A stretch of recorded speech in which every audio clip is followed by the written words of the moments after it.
Welcome, everybody. This is Microsoft 365 Platform Community Call. It is October 26, 2021.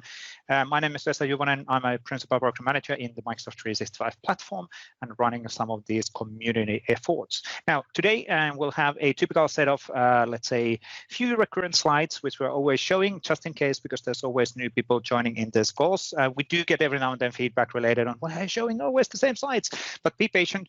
It's super important for new people to also know about the assets and and all of the different things which are available for you to take advantage. There's some new slides and new topics there as well.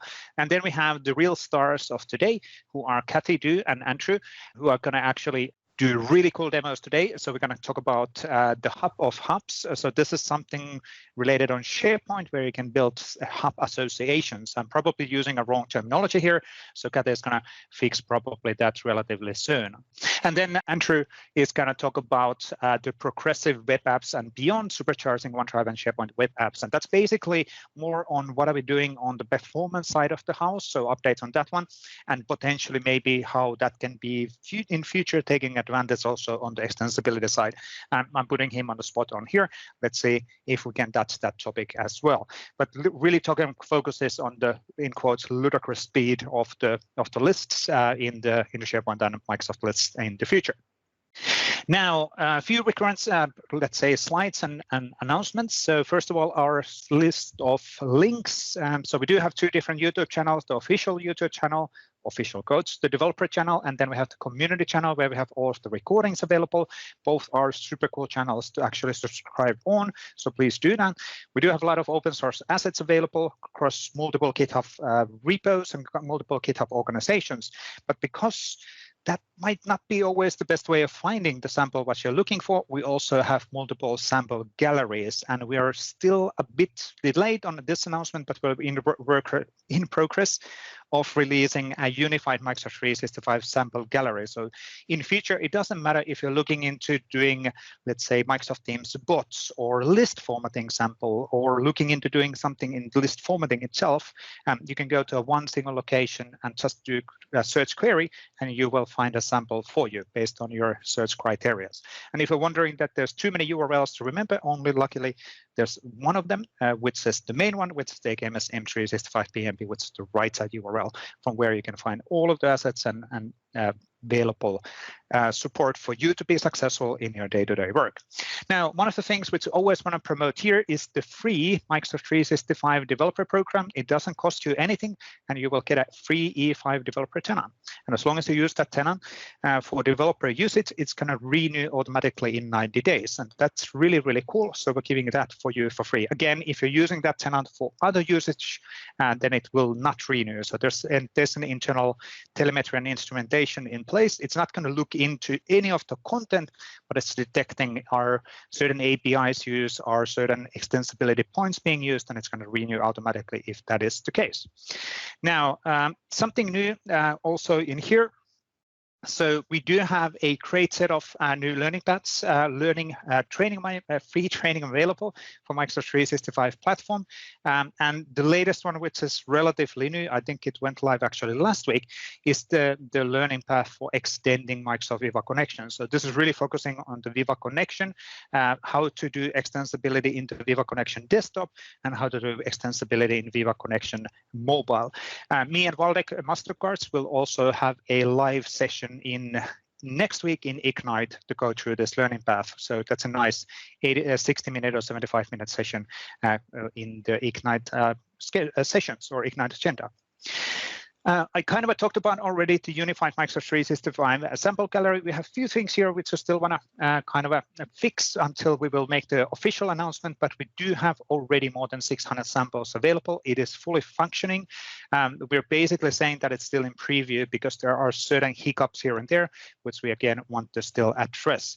But you can actually go to this AKMS M365/samples and, for example, use the search query to find the bot samples or Microsoft Teams messaging extensions or SharePoint Framework web part or Microsoft List formatting samples, which will help you to be successful. So our objective here is to help you to be more productive. So don't start from scratch. rather always go to the sample gallery, try to look for a sample which gives you a starting point, and then start expanding from there. All of the samples are using MIT license, so they are free for you to use in your day-to-day work as well. Now, we also have really great guidance how to get started in the open source and community assets, and I will actually give David the honor to talk about this one. All right, thank you, Vesa. Well, friends, as you may or may not know, there is a ton of opportunities to get involved in the community. As Vesa mentioned, we have a lot of samples. And did you know that all of those samples are available for free to not only use, but contribute back to? A lot of other areas to contribute back to, like some of the demos. But we understand that there are oftentimes some hurdles to get involved at that level. Sharing is Caring is a program that's here to help you get more involved. Now, these sessions are free. They're safe space opportunities, not recorded. They are hands-on. You join the session topic that you would like, and you can see we have a number of topics that span the spectrum of interest, in addition to our AMAs. And today, as you can see, is the BMP PowerShell AMA. So all you have to do after this call starts right after this call. You go over to Sharing is Caring. I'll paste the link in the chat, and there's a Join Teams link if you didn't already register. We're going to have the whole team there to collaborate. They've been very popular. It's a great opportunity to start collaborating with the maintainers, and we invite you to any and all the AMAs. Again, as mentioned, free of charge, hands-on, safe space opportunities scheduled all throughout the month on a variety of topics. We'd love to have you join and get more involved, and we will help you get there. aka.ms/sharing is caring. Vesa, back to you. Excellent. Thank you, David, for that one. And then a few reminders on our Microsoft-led podcasts and video blogs. So we do have, first of all, the Microsoft 365 Developer Podcast led by Jeremy Thake and Paul Schäferlein from Adding 365, a great weekly, or typically a weekly podcast related on extensibility and development topics in Microsoft 365. And the second podcast is with me and Waldek, which is the BMP Weekly, where we always talk about the latest news as well. And then we typically have a visitor in this call. So somebody from MVP or from the Microsoft engineering side joining us to a discussion about their career, maybe career path and learnings and recommendations or top tips on the area where he or she is involved. It's a really cool discussions as well. Now, we already mentioned the Ignite quite a few times. So it's in November 2nd, we will actually have an Ignite watch party. So a week from now in this call, we're not going to compete against Satya Nadella, who's the CEO of Microsoft. There's no point to have a community call with demos during his Ignite keynote. So what we want to do rather is actually have a watch party. So in the week from now call, we'll not have actual topics. We will watch the Ignite keynote together from our own computers, hopefully, and then we can chat and have a discussion inside of this call in the chat or potentially even in audio. Of course, if there's a lot of people joining, audio isn't necessarily the best option, but we'll have multiple people helping on the coordination here, and some questions and tips and other topics will be covered in the week from now as well. So just heads up on that one. Also, please note that next week, Europe has moved already to winter time, but US has not. So there might be a small switch on the timing of the call. So that impacts actually European-based people this time. So that always happens in the autumn and spring. Whenever Europe actually stops moving to summertime, this will get really interesting. But apparently that's going to happen pretty soon as well.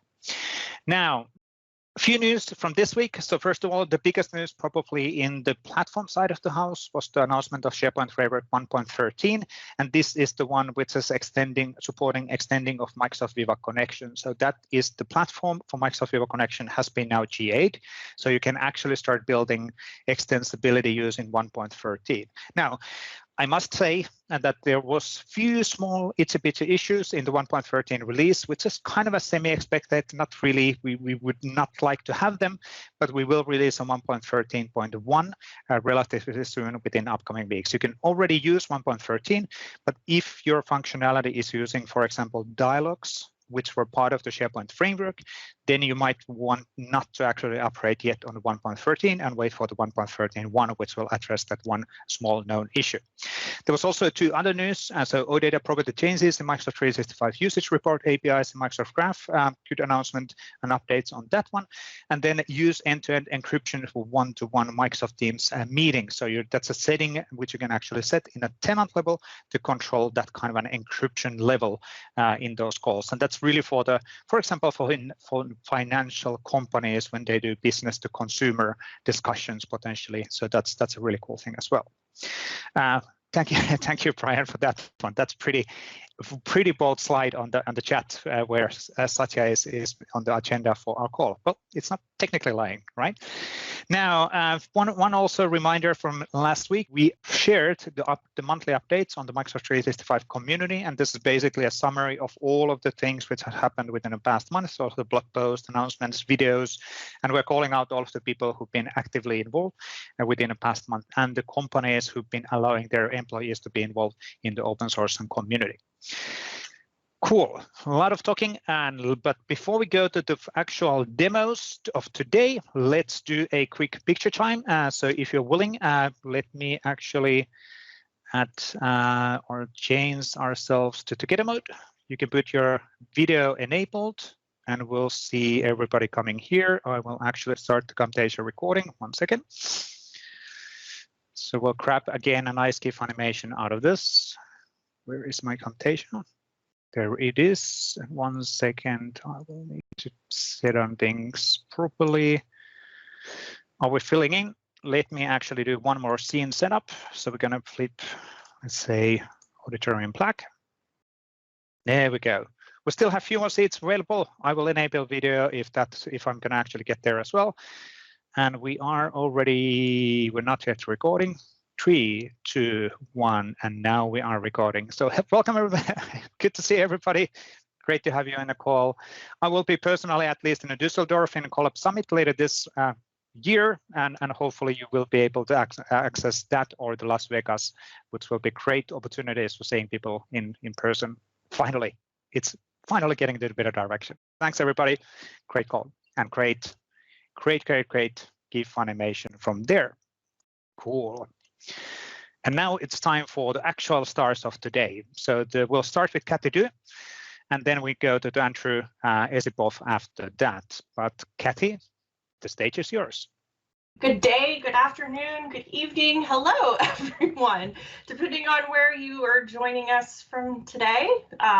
Nice to see you all. I wanted to join today and talk to you a little bit about hub sites and a bit about what we are starting to ship out with our associated hubs. So for me, it is the most powerful to actually see it in action. So I'm going to utilize this time to do a bit of screen share and walk through setting up hubs and showing you some of the actions and the work that you can do with hubs and what happens with them. So I am going to do a quick screen share with you all. And I've tried to go ahead and maximize this so that you can see it a little bit larger. So hopefully that works. So we will go through and hopefully as I go into some of the detail screens, let me know in the chat if you want me to zoom even more.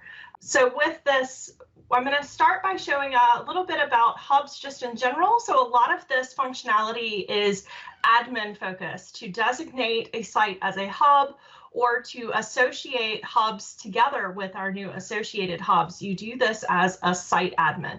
So you either need to be a global admin or a SharePoint admin to be able to do this.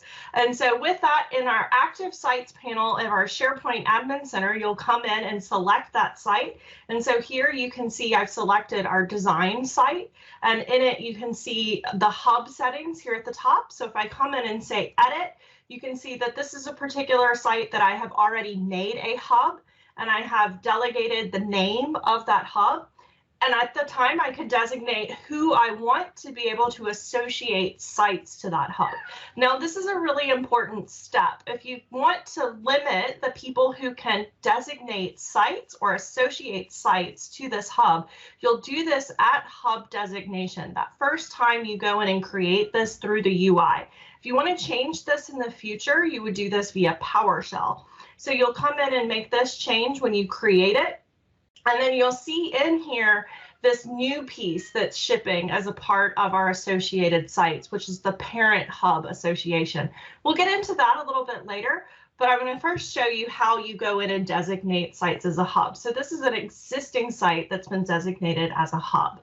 So now we're going to take our drone design site here, and we're going to go ahead and designate this as a hub. So we're going to select the hub, and then you'll see here now it says register as a hub site or associate with a hub. So as an admin, I can associate a site to a hub through the admin center, but in this case, I do want to register this site as a hub.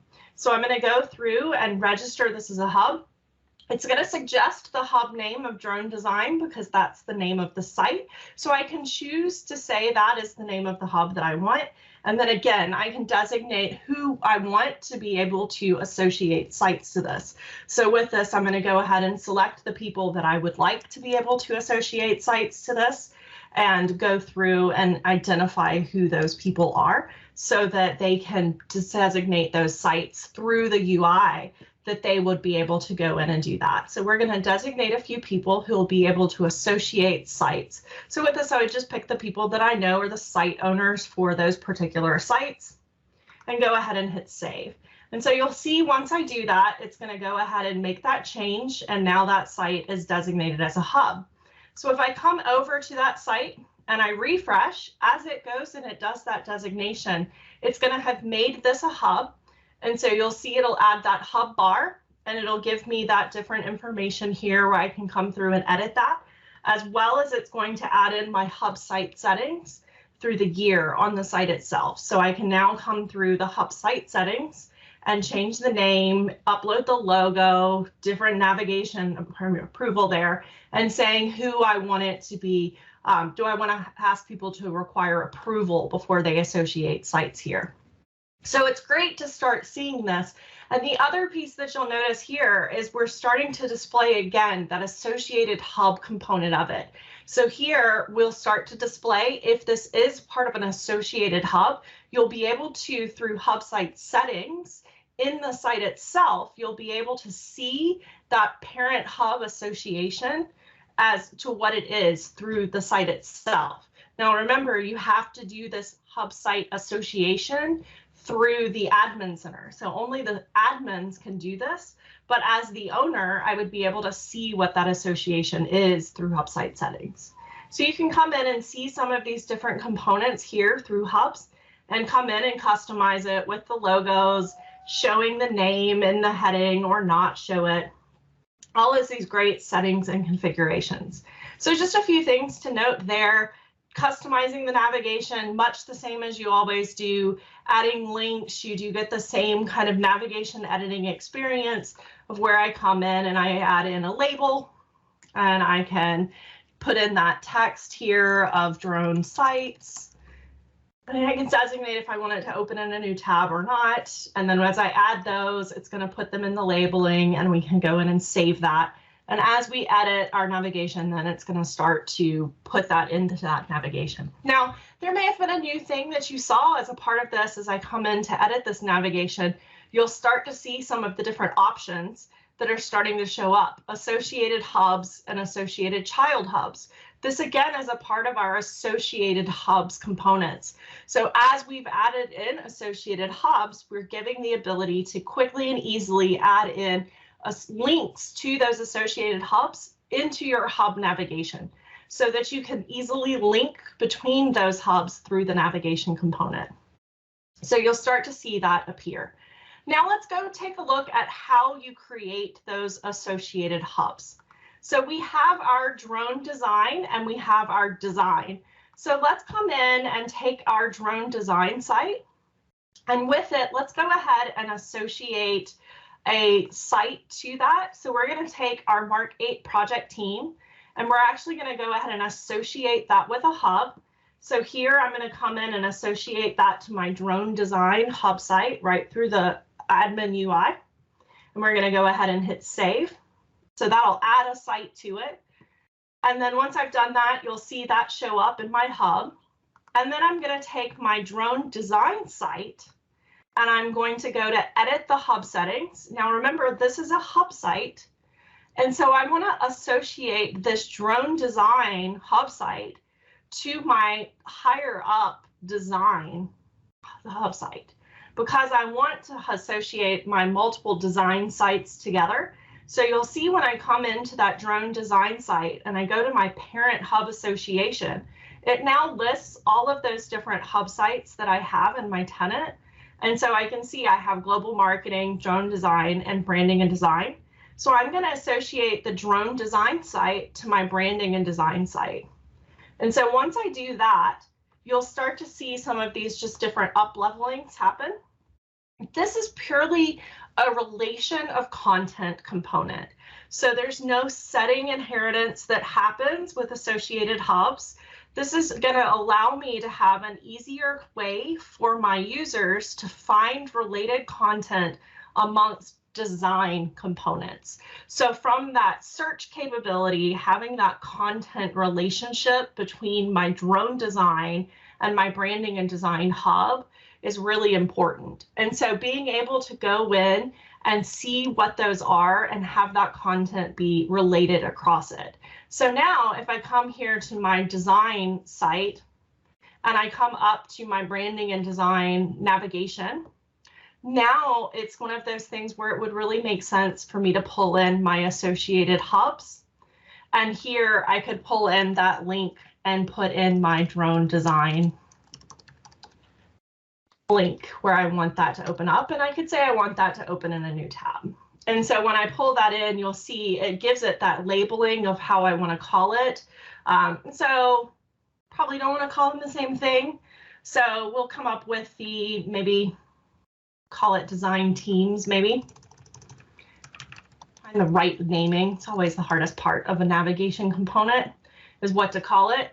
So we'll call it design teams, and then that'll put our drone design right there. And so it pulls in that associated link. So it'll pull that into our heading. And I can see I didn't move that out of the sublink there.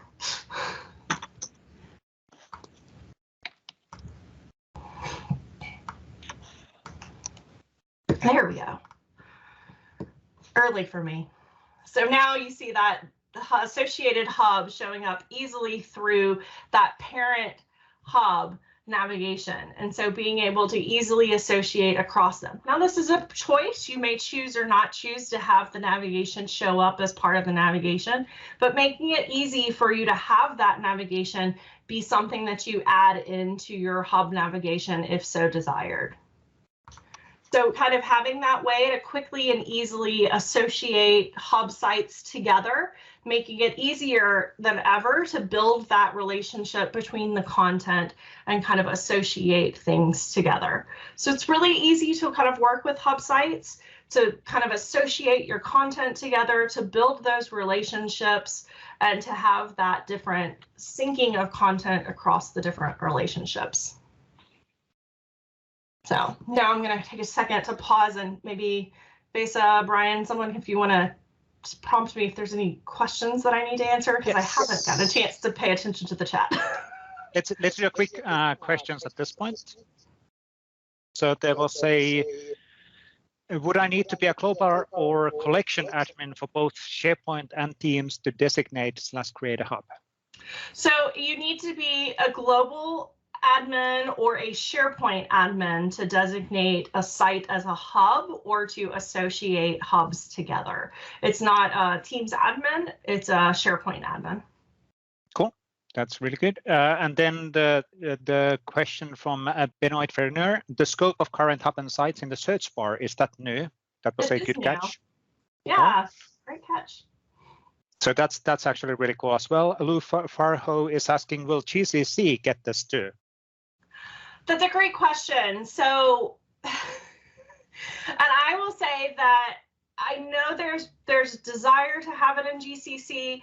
I think there was a limitation that had it at first. I'm not 100% sure on the current status there, Lou. I would need to double check that and I could come back with the clear answer there. I just need to confirm it on the current status there. Cool. And then Kent was asking, are the hubs being exposed through Graph API? So do we have an API surface for automating any of this stuff? Again, Good I'm question. not 100% sure. Let's follow up on that. Yeah, I'll need to come back on that one. I recently inherited this piece, so I will need to confirm a little bit on the Graph API piece of it. I believe there were commands there, but I'm not sure if they've moved out of beta or if they're fully functional. Yeah, I think they're actually on the SharePoint Online PowerShell side of the house and not directly in the Graph API surface. But it's a good point. Thank you for Kent on asking that. Then there was a question from Tony. What happens to the color theme of the original drone design hub site? So is anything kind of inheriting then? Yeah, for associated hubs, as I said, this is a search content relationship only. So it does not push any of the theme inheritance or any of that relationship from hub to hub. So you notice here when I'm on branding and design, this is my parent hub, that the theming is blue, is teal. But when I go to my drone design site, which I've now associated to that, it stays the blue that the theme of that hub was designated. So there's no theme inheritance or any of those settings being pushed from hub to hub. The hub to hub associated hubs is a content relationship. It's purely that content relationship being established. Good. And then two more. When associated to hubs, is there a visual structure in Admin Center that will show the new structure, or are we planning to do something like that? There is not currently a plan, and there is not currently a visual structure for that. You come into the Admin Center, and as I said, you come into the hub settings, and you would see here that this is a hub and that it's associated to which parent hub. Because you can only do 3 levels, we haven't done a visual structure of this, of where I can go make this look like a tree. And so you can come into the different settings and look at this in the Admin Center as to what the site is that's a hub, and then what the parent hub association is. And then you would go to branding and design to see if there's a parent hub for it. Yeah. Oh, Jim has a really awesome comment, which is, by the way, you can create a filtered views and save them almost like in a SharePoint list in here. So yeah, so you can filter down to see which one they are. So you could see here that this is the hub site, and this is the site that's filtered to that, but you can see it doesn't pull in the drone design that has been associated to hub with this. So it doesn't have that level. So that's where it starts to have a little bit of a missing piece, because it doesn't pull the associated hubs. Then there was a question from Gregory, so right now in the site information, in the site collection settings, in the site side, you can associate the site to be part of a hub. Is that going to go away, or is that going to be still in here? That's going to be still in here. That is still going to be in there, where you can associate it to a hub. The piece that you won't be able to do is associate hubs to hubs from within the site information.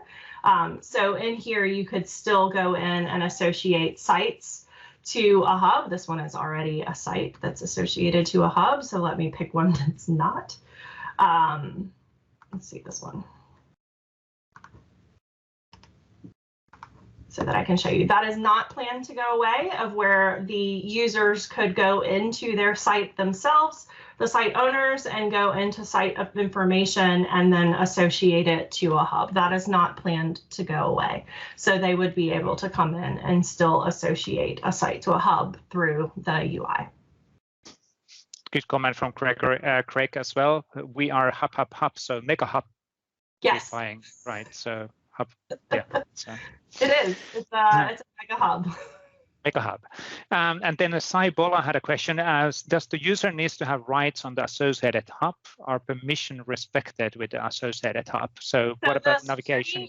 Security trimming and permissions stay with the hub. So whatever the permissions are for that hub, that is where the adding things to the navigation bar, my cat is very opinionated on this subject, that is where adding things into the security bar gets complicated, because the rights into these different hubs are still security trimmed. So if you're adding it into the security bar, into the navigation bar, and some of your users may not have rights into that, you might want to put in that information into, say, that label of that hub title. Where I said design teams, you might want to put in like external or something in there, so that you know that your users would know that maybe they don't have rights into each of those links, so that when they get that access denied, that they're not surprised. But the different hub sites remain security trimmed, so you still get all of the permissions move over, and it does not push any permissions by associating hubs together. Yeah. And two more, and then I guess you didn't have any more content. I'm just double checking. So yes. Did you want to? Okay, so this basically the Q&A, and then we go to Andrew after that. So two more. Christian Walling is asking, is there a limit on the hierarchy depth of the hub associations? 3. There is a limit to 3. Is that a hard limit for now, or are we going to update that at some point, or is it something? Is it technical limits? So we have limited to 3. It gets really confusing to people if you go beyond that. We test it out. And so 3 is the hard limit that we've set. When you think about how many sites get associated to a hub, and then how many hubs we have with a limit of 2,000, being able to associate more than 3 hubs together could get very complex and very complicated. So we don't envision a world where you would nest further than 3 deep, but that isn't saying that it's only 3 hubs, it's 3 levels. So saying that you could have, you saw me take branding and design, and then drone design. Drone design could have an entire other level of hubs that are associated to it. So it's 3 levels of hubs associated to each other, not 3 levels of sites. I'm desperately trying to figure out what that means, but my brain is not computing. But that's a lot of sites and associations and hubs. Yes, yes. It's a lot of sites and a lot of hubs.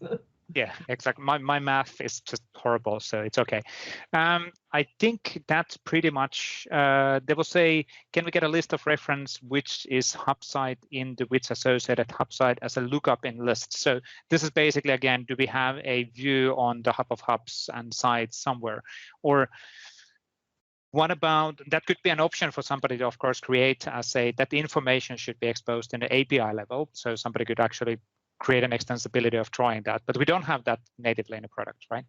We do not have that natively in the product. At least for now. So yes, great partner opportunity, right?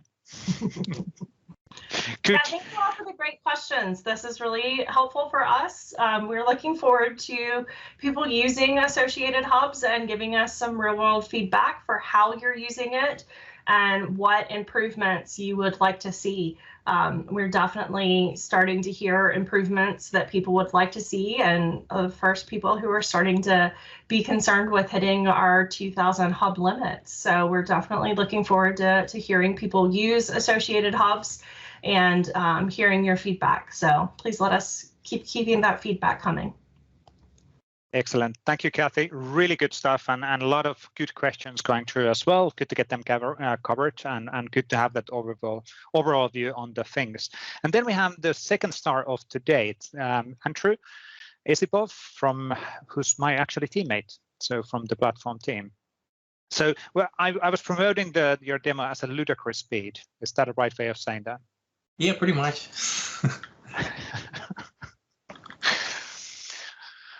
So you can feel free to share the screen, and we'll start moving from there. Sounds great. Thank you, Vesa. So hello, everyone. My name is Andre. Like Vesa mentioned, I'm Vesa's teammate. And my focus at Microsoft really is on OneDrive and SharePoint web performance initiatives. And that includes progressive web apps and Project Nucleus, which I'll mainly talk about today. So let me share a slide with you,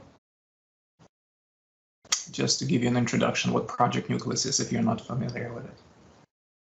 So let me start off by introducing what is Project Nucleus. So in its simplest form, Project Nucleus is a new client-side component that we developed that runs alongside OneDrive Sync app that you all might be familiar with. And what Project Nucleus really allows us to do, it allows us to supercharge existing OneDrive and SharePoint web applications like Microsoft Lists, for example, or OneDrive, by providing consistently fast and smooth experiences, even on slow networks or lower end devices. So the important word here is consistently fast. So we want to make sure that every single user on all kinds of networks and all kinds of devices can get the very best speed and very best performance when interacting with OneDrive and SharePoint web applications. Additionally, Nucleus allows our customers to really seamlessly work with very, very large and complex data sets that are made available through our web app. So a good example of that is a Microsoft list that has hundreds of thousands of rows and performing operations on those items in a fast and efficient manner. But more impressively, Project Nucleus allows web apps it integrates with to continue working when offline. And by offline, I really mean that any changes that are made to the web app itself will sync back to the cloud once reconnected to the network. And what Project Nucleus really offers here is really far beyond what progressive web apps by themselves can offer today. So Project Nucleus in combination with progressive web apps provides really rich offline experiences that allow both browsing and editing. So the progressive web app part is really responsible for rendering the app when you're offline, but where Project Nucleus comes in is making that app fully interactive and usable. And so the high-level diagram on this slide really just outlines how Nucleus makes it all possible. So Project Nucleus runs on a local device. Currently, it's only supported on Windows devices, but soon support for macOS devices will be coming as well. And so essentially, it runs alongside the OneDrive Sync app that you already have installed. And then Project Nucleus links with the web app by making a smart cache of the web app data on that local device. And once it's linked, Project Nucleus then acts as the local web server by serving that data to the web app instead of the web app asking for that data from the cloud. So you eliminate the network from the equation of getting the data into the web app. And Project Nucleus uses really the same APIs that the web app uses today when reading and writing from the cloud. And so this allows us to handle offline editing scenarios where the web app updates are written to the local cache first when you're offline, and then they're uploaded to the cloud once the connection is restored. So again, this is a kind of simplistic diagram, but it should give you a high-level overview of what actually Project Nucleus is doing and where that component is residing. And so the very first web application that's integrated with Project Nucleus is Microsoft Lists, and it brings a lot of improvements to everyday lists experience. And I'll show you a demo of what that looks like in just a little bit. But first, it means that you can now load the List app and view and edit list data when you're offline. Second, loading and interacting with lists just got a whole lot faster, whether you're online or offline. And finally, views inside the list never get throttled. So essentially, Project Nucleus allows to bypass all the service-imposed throttling that might be imposed on very, very large lists of very, very large data sets. And in short, the lists are always on with Nucleus. They're lightning fast and do not experience service-imposed throttling. So these are really kind of like the three main benefits that Project Nucleus brings to lists today. So while Project Nucleus is only powering Microsoft List web app for now, we have definitely plans to bring its benefits to other web apps as well. So stay tuned for more updates in this space. So now let me demonstrate you the experiences that Project Nucleus enables in lists. Let me share my browser window with you. So Andrew, just a reminder, you can't demo the offline experience today. Just kidding. So. yeah, exactly. You can simulate that, but don't unplug your computer. Yeah, that's the challenge. Yeah, that's the challenge with demoing this feature. Is offline is very, very tricky to demo in a live meeting. But I prepared a little video for you that demonstrates how it all works. So let me first kind of show you what kind of Project Nucleus is in the context of a Microsoft list web app. So over here, I have a very large list that has 20,000 items in it. I could have easily kind of created the list that had 200,000 items if I wanted to, but that's the list that I have. It's still a very, very large list. So it looks just like the list that you're used to. The only thing that's really different with this list is that now it's powered by Project Nucleus. And then one easy way to tell that that list is now special is by the presence of this little icon over here. That just indicates that this list is in sync. So all it really means is that the data for this list is stored in a local smart cache. And so I can still work with this list just before I can sort the data, I can group the data, and you can see that everything just happens really, really fast.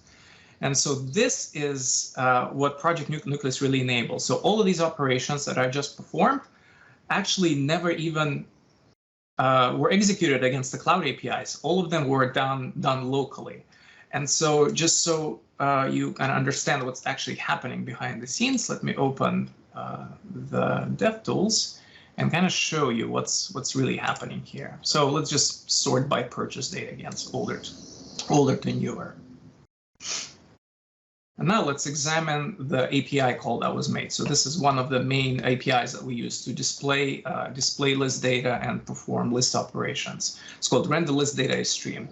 So if I open it, so here where the magic is happening. So if you look at the request URL, so this request never even was made over the network. So it actually went to the local secure web server that is essentially Project Nucleus, and it handled that request, retrieved the data from the smart cache, and served it back up to the app. And so that what really powers those really fast interactions, because the network is no longer the bottleneck. But where Nucleus truly shines is by enabling like fully offline scenarios in Microsoft List. So for that, unfortunately, I can't disconnect from the network because I'll be dropped from the call. But let me just show you what it looks like in a video that I prepared, interacting with the exact same list, but when disconnected from the network. So let me switch my screens. And present. All right. What I'm going to demonstrate now is really interacting with the list, working with the list while I'm offline, and then what happens to the changes that I made offline once I reconnect back to the network. So take a look. So again, this is the exact same list that I just showed you a second ago. So now I'm going to go into airplane mode, which is going to disconnect my network. And now you can see some functionality was grayed out. So that means it's just not accessible offline, such as copying link. So now I'm just going to edit a simple item, just change its condition, click save. Now you can notice that the icon changed, and now it indicates that the change was recorded in this local smart cache, but hasn't been uploaded yet to the cloud because we're offline. Now I can continue working with the list. I can filter stuff, and again, it looks like as if I'm connected, but I'm fully offline. So now when I reconnect back to the network, so you can see the sync icon status changes again, and now all of those local changes have been uploaded to the cloud, and the list is now in sync. And so everyone can see all the changes that you made offline. So this is roughly how it works when you're fully disconnected from the network. And again, that's where the power of progressive web apps and Project Nucleus come into play, is that it really offers those immersive offline experiences that really give you the power to work on your web apps in any situation, be it on the plane or on a train, when you don't have reliable network connection. So that's all I had for today. Just give you a quick overview of what Project Nucleus is, what are we doing with it, and some of the first integrations that Project Nucleus is powering when it comes to integrating Microsoft lists. So a lot of questions in the chat. I guess we can go through pretty much most of them because we do have time for that. There's some duplicates as well. I've been capturing them under here, but one second. So let's start with is there a maximum storage Nucleus can use on a local disk? No, we don't have any current limitations on the storage space. So that's something that we've heard you as our customers ask about, whether that can be exposed as a admin-based control to basically specify the quota that Project Nucleus can use on the local disk space. But for now, we don't hard cap it because the amount of disk space used is very small. So I have dozens of lists, and all of them are pretty large and complex. And the amount of disk space taken up by that local smart cache is just around 100 to 150 megabytes. And again, that local smart cache is always in sync with the list that you have access to. So essentially, it's your list or the list that somebody shared with you.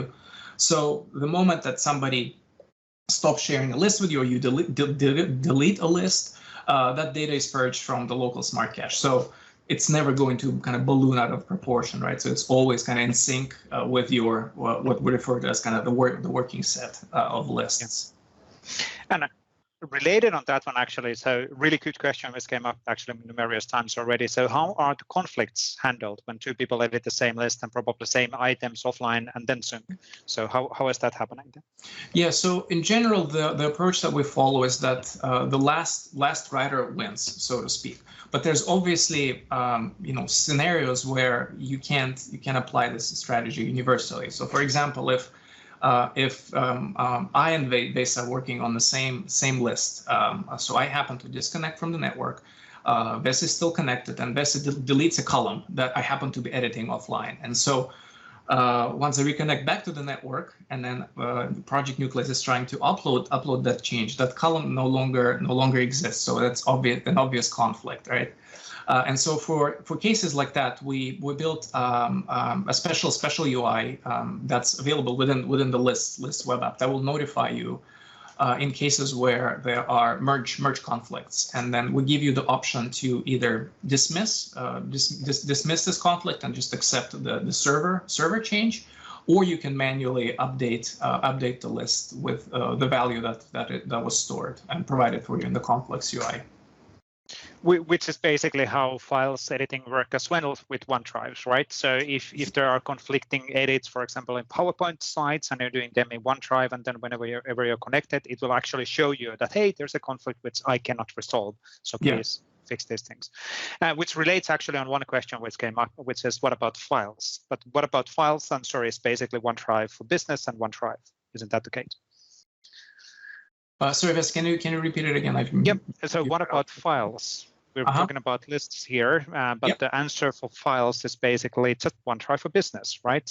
You're working, OneDrive for Business takes care of that. And Andrew, as you both have been, Andrew, you've been working in OneDrive for quite a long time, right? So you have some history there as well. Yeah, and then underlying sync mechanics are very close to what the sync app offers today. So it's obviously not one-to-one mapping, but a lot of the work and a lot of the resilience that we built into the sync app over the years, that we essentially inherited that with Project Nucleus. So we still have the same robustness built into the sync engine that is behind Project Nucleus. Yeah, and then there was a question related on 5,000 view threshold. So is that then now gone? How does this impact on that? Yes, so that no longer applies to lists that are powered by Project Nucleus. So again, you can work with the lists that have upwards of 250,000 items. That's kind of like the soft cap that we will impose just for now. Eventually, we'll raise that limit, but the 5,000 list item throttle limit no longer applies, and that's kind of like one of the benefits that Nucleus offers to lists, to large lists. Finally. That's been a long road and long-lasting limitation, so to say. Now, is there a timeline when this is rolled out or rolling out? So stay tuned. So more exciting news will be shared during Ignite just next week. So Yeah. So stay tuned for that. Maybe when we have the watch party of Satya's keynote on the exact same time as this one call for a week from now. So a reminder for everybody, the week from now community call is a watch party of Satya's keynote. So we will not have a competing demos. There's no point for doing that. Now, there was a question, will the project Nucleus be working in GCC tenants and the licensing requirements? Is there anything, or is this coming as part of the SharePoint Online service? Let me try to find the exact question just to make sure that. So first of all, that was two questions combined, so I'm kind of causing you a headache. So will Project Nucleus work in a GCC tenant, so basically governmental tenant? Is there any limitations? Yeah, so for now we're not enabling it in government tenants, but we can reconsider it in the future. But at the time of initial release, no. Okay. And is there any license requirements for Project Nucleus? No, nothing special.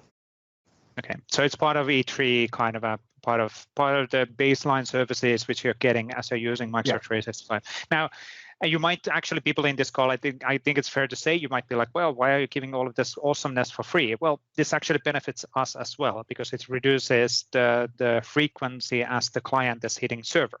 So it has a positive impact on the CPU on server side. So it's a win-win for both sides, so to say.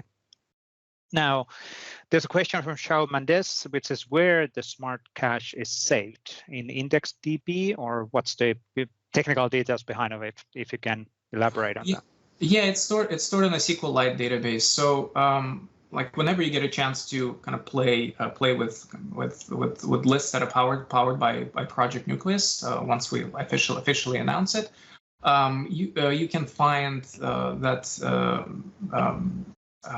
the cache data under OneDrive settings directory in Windows. So if you know where it is, it's under your local app data. There's going to be a separate folder for Microsoft lists, and then you can find the smart cache residing over there. And again, it's stored in a SQLite database. Cool.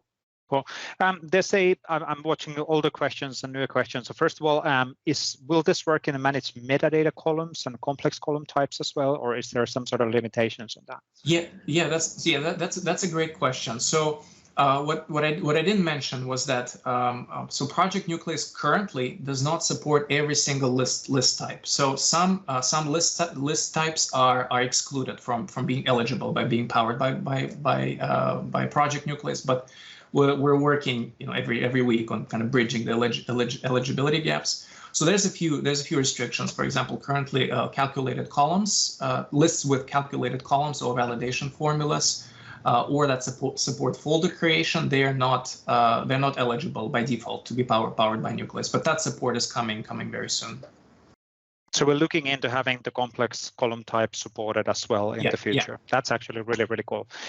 Now, there was also a question just to clarify things, that is this working also then in a normal team site? So any list in SharePoint, not just Microsoft lists, or is it dependent on just on Microsoft lists, or how? No, so it works. Yeah, it works. It works for any lists. So inside, if it's embedded inside a SharePoint site, it should work as well.